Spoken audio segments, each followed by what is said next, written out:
Welcome to M&A Profits, Lessons from the Trenches. Today's guest is David Hori, a seasoned business buyer and operator with over 25 years of experience in scaling and acquiring profitable local companies with revenues between 3 and 15 million. David isn't your typical private equity flipper. He preserves what founders have built, valuing their employees, culture and legacy. With 3 successful exits under his belt, including operational leadership roles with companies acquired by Toyota and Opendoor, David brings real-world insights from the operator's seat. Whether buying businesses or coaching owners, he delivers honest and proven methods to help owners step back or prepare for an exit. Now, I know all of this. How? Because this is our second time recording this podcast because we had a technical glitch. So welcome again, David. Great to see you back here. I am happy to have the excuse to reconnect with you, Craig. Thank you. Well, it is appreciated. Done over 80 podcasts and glitches happen, but it is great to be back. So, David, I've got a list of discussion points here, but the real one that I want to get to straight away is the biggest loss of funds and profit in roll-ups and mergers and acquisitions is staff loss, staff payouts, the expenses of people. And you talk about how you did a project with 95% staff retention. That is brilliant. Please tell us about that. Happy to share. And I can't take credit for 100% of it, and I won't, because there are a number of things, as you're well aware, that can converge and influence retention rates in an M&A transaction. One of those that I can't take credit for would be the season in which we actually closed in. We originally were going to close in September, but it just so happened that we actually got it across the finish line closer to December and January, which isn't a great time to be looking for a new job. So I want to give a fair representation of the situation. That said, I think there are some things that I could share that might be helpful to others, and I'm happy to dig into that. There were a couple of things that I think the company did really well to set ourselves up for success. One of those, which was actually required a massive investment of time and resources, was guaranteeing and mapping benefits of the company that we were acquiring to the acquiring entity. And so we could tell them with 100% confidence, nothing's going to change with your benefits. We've mapped it 1-to-1, which is pretty unusual to go through that effort. And I don't know if I mentioned this, but the acquiring entity was about 500 people. It's a tech company of about 500 people. And we are acquiring a carve-out entity of about 1,100 people. So this is a minnow swallowing a whale, and that required a Herculean effort.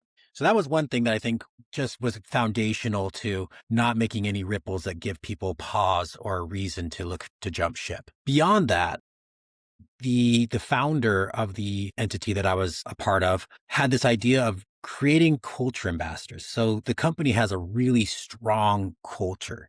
And so he's playing to his strengths in identifying who are our culture champions within the organization today. Can we match those culture champions one-to-many with the entity that we're acquiring? And we created this, what we called then a culture ambassador program, where we trained up culture champions within the business and prepared them to support the landing of these incoming individuals. And it was about like 1 to 30. And there was all kinds of mapping that we did that was pretty interesting. We didn't want a more entry-level employee supporting an executive or vice versa, and, time zones. And there was a lot of different factors Good that point. took into play. So But are you talking a big brother type of arrangement? Yeah, very Okay. much. Somebody to hold your hand across the bridge so that you can cross over with a lot more confidence in a space that's usually filled with trepidation and a lot of uncertainty.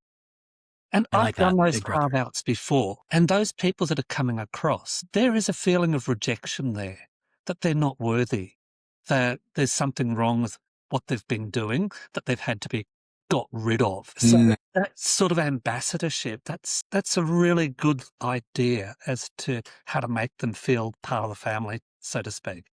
Indeed. Yeah. I think one other thing that was, I think, novel to this transaction. The executive team of the acquired entity actually went to different site locations across the US and filmed a welcome video. I mean, I don't know how many of those you've seen, but when we announced to the media and everybody publicly the acquisition, we were able to play that video to the entity that the individuals that we were going to be acquiring. And you could see this excitement of and welcoming, right? Again, you already have a place. You belong. Nothing's going to change with your benefits. You have a place. We're excited. We're in building mode. We're in growth mode. And so they're going to something that's really exciting. And I think that was something that we were able to build was a lot of momentum focused on growth. There's always going to be those fears about like, oh, is there going to be duplicity and headcount reductions and things. That's, a part of M&A transactions that you can meet head on with highlighting we're in growth mode. We're acquiring you because you're valuable. We need you to get to where we want to be. And that's a really powerful message I think we leveraged well too. Wow, that is really impressive. It really is. Another topic that we've previously covered is understanding and supporting individuals. Because when you do an acquisition like that or a carve out like that, the individuals have they're different ages. They have different stages of their life. They're at different stages of their career. And you're talking about, is there going to be duplication? How do you actually find out what those individuals are about? And I ask this because one of my mentors, a lady called Katie Kay, and what she does is she starts at the top level and works the way down, and she has a one-on-one interview with the person to find out who they are. Would they be happier if they could drop their kids off at school and pick their kids up from school? Will that allow them to stay part of the business longer? What are their levers? What's the key to that individual? And then each of those managers then has to go through and do the person below them and does the person below so that they get to know who they're dealing with, who their staff are, what their drivers are. So what are your insights coming from an HR background as you do to understanding and supporting individuals? Yeah. I think what you're describing to me sounds like what I used to call stay interviews. And that was something that we would do because, building startups is inherently chaotic and you go through major identity shifts and a lot of different changes that can throw people for a loop, right? And where you're constantly pivoting. And so you want to ensure that your top talent didn't just join with a ton of excitement and exuberance that fades out, but you have what we call the stay interview, where again, those founders and executives are having a conversation with their direct reports to understand what are you excited about? What are the opportunities? Where are you headed with your career? And then using that to start to inform where can we deploy you in the next stage of the company? And to your point, that can be a really efficient means of reaching the entire organization because those direct reports then turn around and do that with their direct reports. And now you have this it starts at the top, but now a ground up understanding of who's at risk, who's engaged, who has ideas, who's feeling that they're in over their head. And who do we really need to be thoughtful around engaging in whatever's next and keep an eye out for those opportunities? Because the worst thing you could do is then, we're growing really quickly and hire for something that your top performer would have loved to have been considered and you just didn't even realize it. Yes, excellent point. Obviously, I do dental roll-ups, but one of the things there is that the staff have generally stayed a long time at a practice, which is good for certainty. But with a roll-up, you're putting together groups of similar practices together. So what it does is it opens up the opportunities to, would you like to go and be a practice manager, a group practice manager for 5 sites, as an example? Maybe spend one day a fortnight at each of the sites. Would that add to your life? Would it add to your growth and enthusiasm? Some will say no, but you only need 1 out of 5, 1 out of 6 to say yes. And then you've got that inspiration, that excitement happening for that person. And the same goes with a dental founder. They may be sick of being on the tools and sticking things in people's mouths. They may say, I want a more administrative role. I want to do more stuff. You've got to find those things out. What is going to keep them there longer? And How do you get the best out of your staff? And the best way to do that is to ask them. Yeah. Movers and motivators is something that, I start looking to unearth and document from the initial interview of a potential candidate.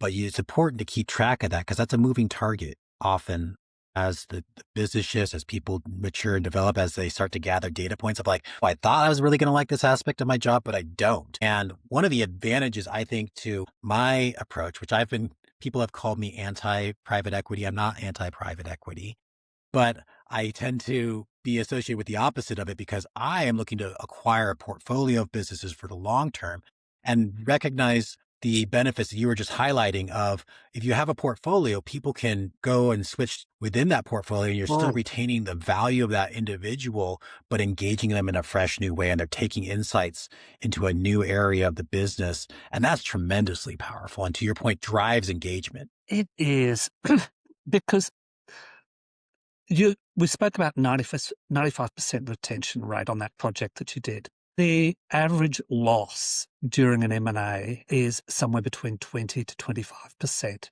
of staff over the next 12 months.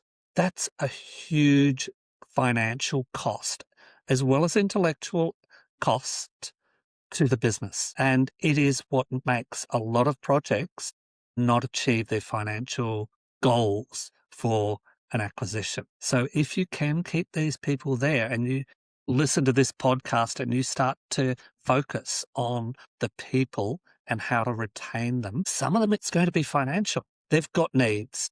They need financial stuff. Okay, fine. So I talk with my hands and smash things around. Let's talk about finances. How do we get you more finances? Seriously, this is all I can pay you for the role that you're doing right now. However, if you were to do another role, then I could pay you something different. Now, would that be of interest to you? Okay, what I do have is I've got a practice over at another location where they work evenings as well. Would you be interested in going over to work an evening shift to supplement your income there as well? We have options. You need to tell me what you need so that we can find solutions for you. Absolutely. And to your point, you're never going to get that if you don't ask. The asking comes from both directions, though. The staff have to ask as well as the employer, I believe. It needs to be coming from both directions. Neither one are psychic. Right. Absolutely. Absolutely. I'm also, somebody that is a massive proponent of incentive alignment.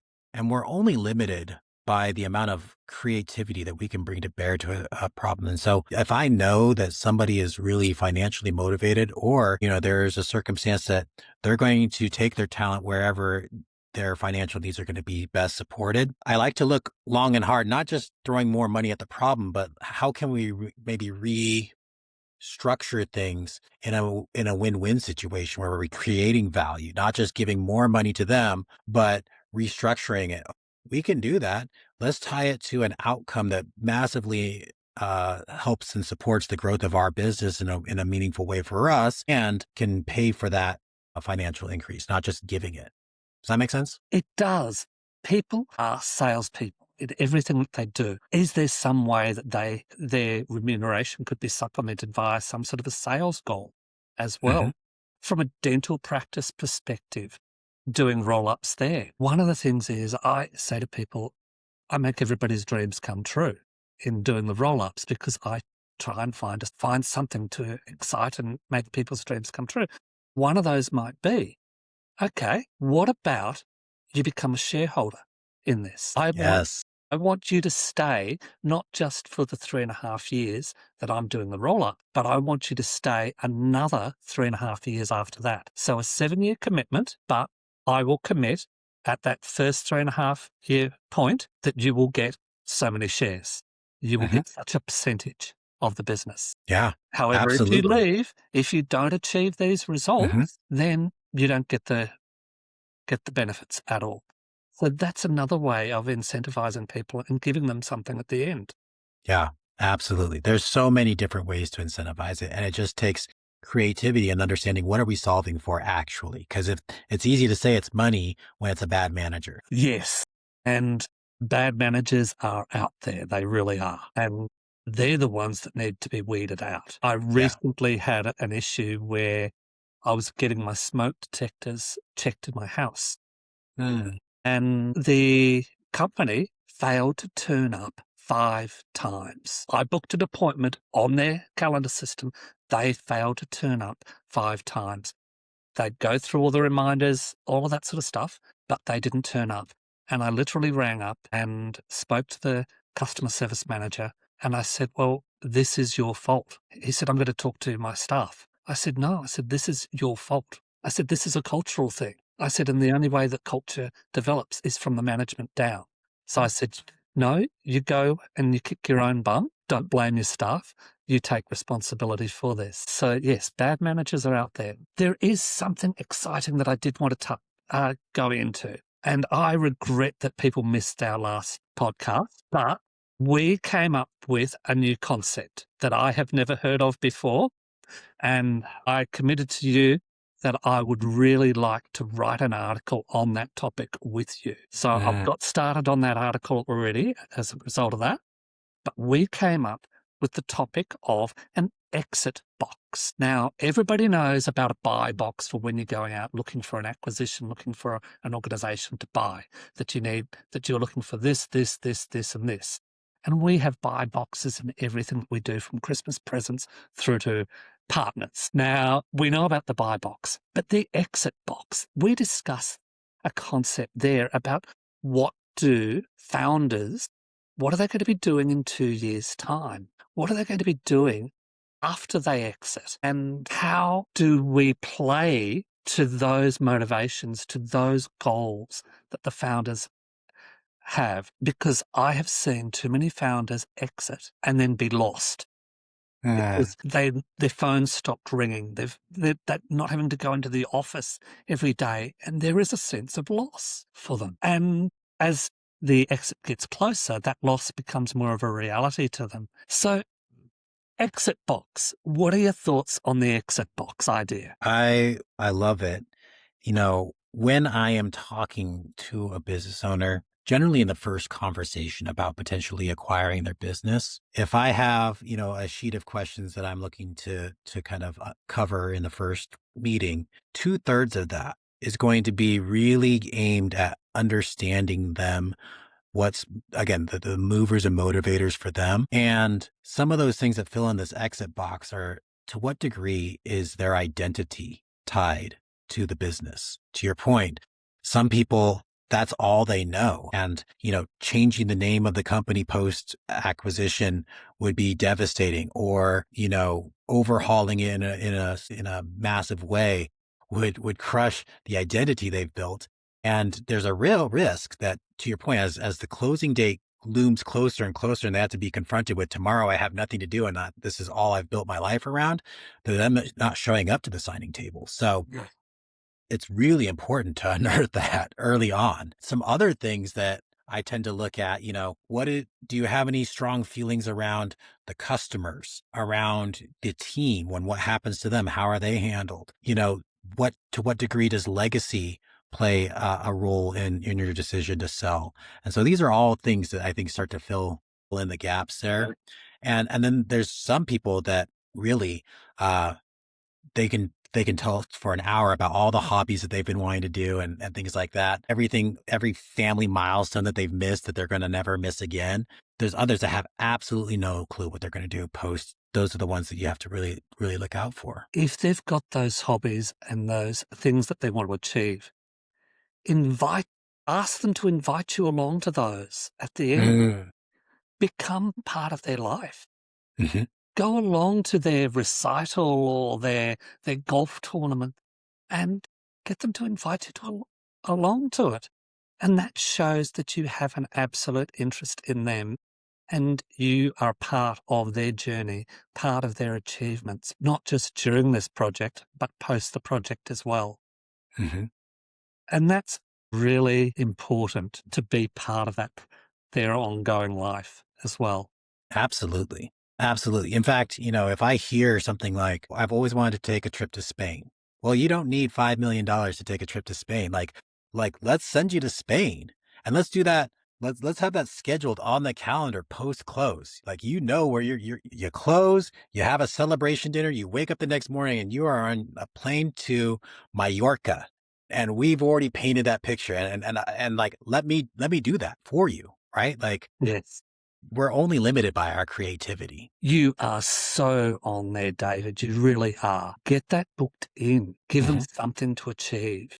And again, that way you know that they're working hard for that. And when you ring up about catching up with them as things move forward, your first question isn't about the KPIs. It's about, so last time we discussed you needed to achieve such and such to get to book your tickets to Mallorca. Have you booked your tickets to Mallorca? Because that's the question. You haven't booked it. So where are we with these KPIs? But you've booked the tickets. Have you booked the hotel? The next step is you've booked the hotel. Next step is you've booked such and such. And it gives them something to work for as well. And that same strategy can work for the personnel as well. Because I'm working on 3.5 to 4.5 year program. So I need the staff on board for all of that. I'm not closing the door and not, hey, we're selling. I'm not keeping it a secret. I'm putting it out there. We're selling. We're doing this, and you're going to get this, this, and this as a result. How far along are we with those? So yes, that incentivization is a great way to go. Absolutely. So yes, exit box, that is going to become a term people are going to start to hear in the M&A industry from here on in. And David and I have come up with that concept, and we will be getting it out there in the world. You heard it here first. Well, you hear it second. We came up with it on the last podcast, the last secret podcast. Okay. I wanted to talk about, we haven't spoken about you and your history, David.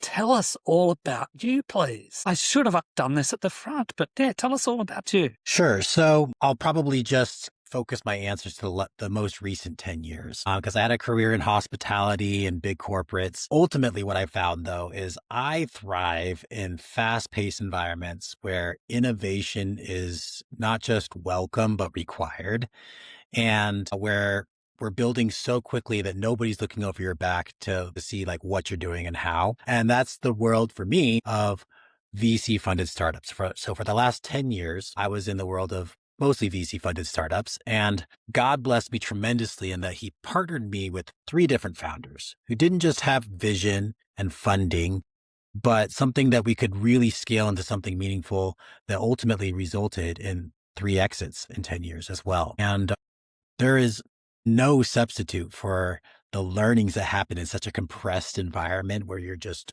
growing and you don't have to wait for revenue to catch up or anything like that. You have the funds to build exactly what you need, and you can demonstrate this is the ROI we're going to get with that. And so the tremendous learning experience, super positive outcomes. And at a certain point, I was about to jump into my 4th startup, and I thought, actually, I think I want to do this for myself. It's been great building for somebody else and building on somebody else's vision, but I've got ideas. I've got some things that I would like to do. And so that's actually what led me into, in the last couple of years, focusing on buying businesses for myself and applying that expertise of growing them very quickly under that context. Now, I was reading up on your bio, and I read it out there in the beginning. With over 25 years of experience scaling and acquiring, nobody can possibly believe that you've been in the industry 25 years. I have got great genes, Craig, but thank you. Okay. So it also helps to start young. You know, my first W-2 paycheck I got when I was 15 years old. So, and I've been building ever since. And do you have kids? And what are you teaching your kids? That's an interesting question. I'm glad you asked it. I do have a daughter. She's 7 years old. And actually this is, fresh off the press. I've recently started folding her into some of my social media content. I was already teaching her about buying businesses and growing businesses. And I didn't really want to feature her front and center in a camera, but one of my ideas, and it's early to say if it's a good one or not, but I'm testing it, is using her as a voiceover for some of these videos and explaining. I thought, if she can explain what profitability means, or if she can identify what criteria drive the most value when I'm analyzing a business for an acquisition, then certainly anybody can understand it. And I've distilled it to its essence. Yes, I have a daughter. She's 7, and I am teaching her even now about acquisitions, about negotiations, about identifying other people's needs and creativity. And I hope you're learning a lot from her, because I have learnt an enormous amount from my son. I sent my son on a investment course when he was 4, and he came back and explained what credibility was to me using a coin. So, Tell me more. really? Okay. Well, basically what he did was he came back with a coin, and I put it down on the table, and he said, okay. He said, pick it up. And I picked it up. He said, okay, put it back down, pick it up. And we did that probably 8 times. And then he turned around and he said, pick it up. And then he turned around and he said, see, I knew you would have picked it up. He said, because you've built credibility that you've done it so many times before that I didn't even have to watch you do it. He said, I knew you would do it. He said, that's called credibility. Brilliant. Absolutely brilliant. Love it. I love it. Yes. So, You said he was 4? yeah. Wow. What a cool lesson to have internalized that and to be able to share. And it's because you educate them. But what I did do is I'd take him, I was buying properties at that stage, and I'd take him looking at properties. Because he was 4, he was so much smaller than me. He would see different things to what I would see, because he had a different perspective, life perspective. So my message is get your kids involved early and learn from them, listen to them, because they have a different perspective to what you have right now. And you can learn from your kids. He's now 28, and I'm still learning from him every single day. So be open to learning from your kids and give them the education that they need. I say to people that there's 3 things you need to learn in life. You need to, 1, know sales. I didn't learn that, by the way. Should have, but I didn't. 2, you need physics, because you use physics every single day. And you need law, because you use the law every single day as well. So sales, physics, and law. To me, they're the 3 things that you need the most, because you will use those in every single part of your life every single day. Interesting. Okay, David. So what I want you to go through now, tell us what you're looking for. Who would be your ideal client, your ideal partner, your ideal acquisition? So I'll start with the last part that you asked, the ideal acquisition, because that is truly my North Star. I'm in the business of buying businesses, and all of my efforts are primarily oriented around connecting with business owners who are at that point where they realize they're ready to sell, they have a sellable business, and now all that's left to be done is to determine whether I'm an ideal buyer for them and whether we can come to terms on that. So small businesses, generally in the $3 to $13 million range in revenue, US based, again, you have a lot of things in place that remove the dependency on the owner. That's the ideal acquisition for me. So you want a good business, not a dog with fleas. Indeed. Or to put it in a different way, I want to buy a business, not a job too. So fair enough. There's a lesson for everyone. Yeah. Beyond that, I have 2 specific searches. One is focused on e-commerce nationwide across the US. And those are e-commerce businesses that are selling physical goods, whether it's hard lines or soft lines. That would be an ideal business for me to acquire. The second is kind of a little more obscure. So water related. And when I say water related, I mean well drilling, pump install maintenance. There's filtration, septic, but primarily well drilling. And if you probably know better than most, people in the M&A space, there's a ton of exuberance around acquiring electrical companies or HVAC companies.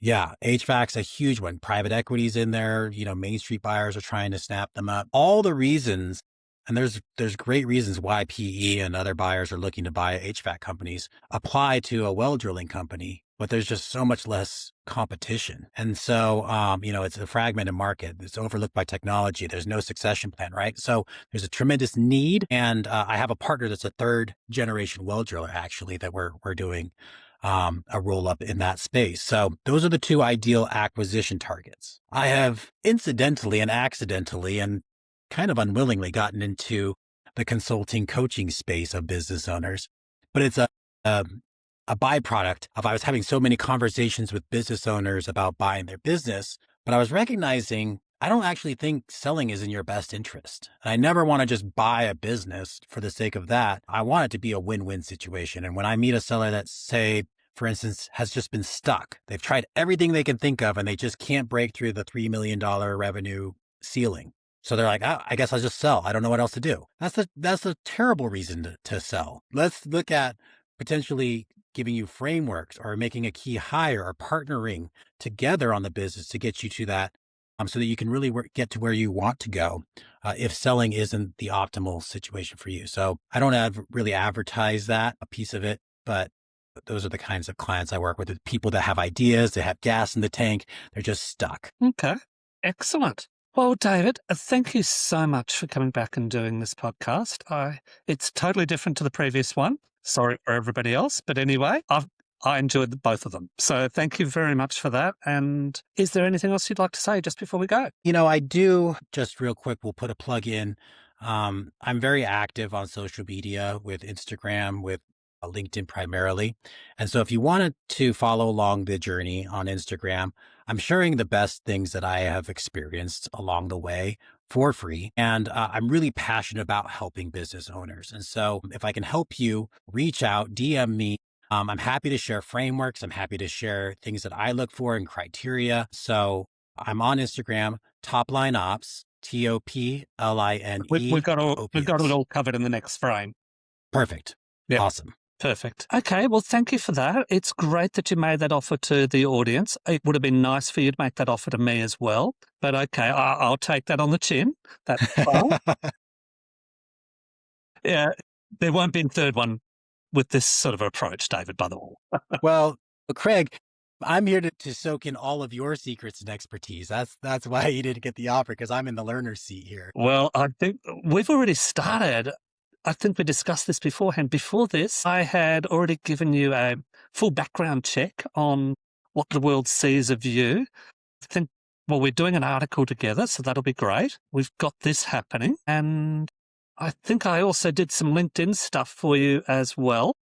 And there was one thing that we didn't chat about, which we did in the last podcast, was a little tool that I have put together, and that is I can do a full roll-up analysis of any business, any industry, in any location and produce a report. Now, did I give you an example of that? Because if not, it'll be in your mail today. I would love that. That is tremendously powerful. Then I shall drop that in there for you. Thank you so much, David. I look forward to our next catch-up because we will definitely be doing stuff together. There's no doubt about it. I can't wait, Craig. Thank you. Catch you soon. Bye.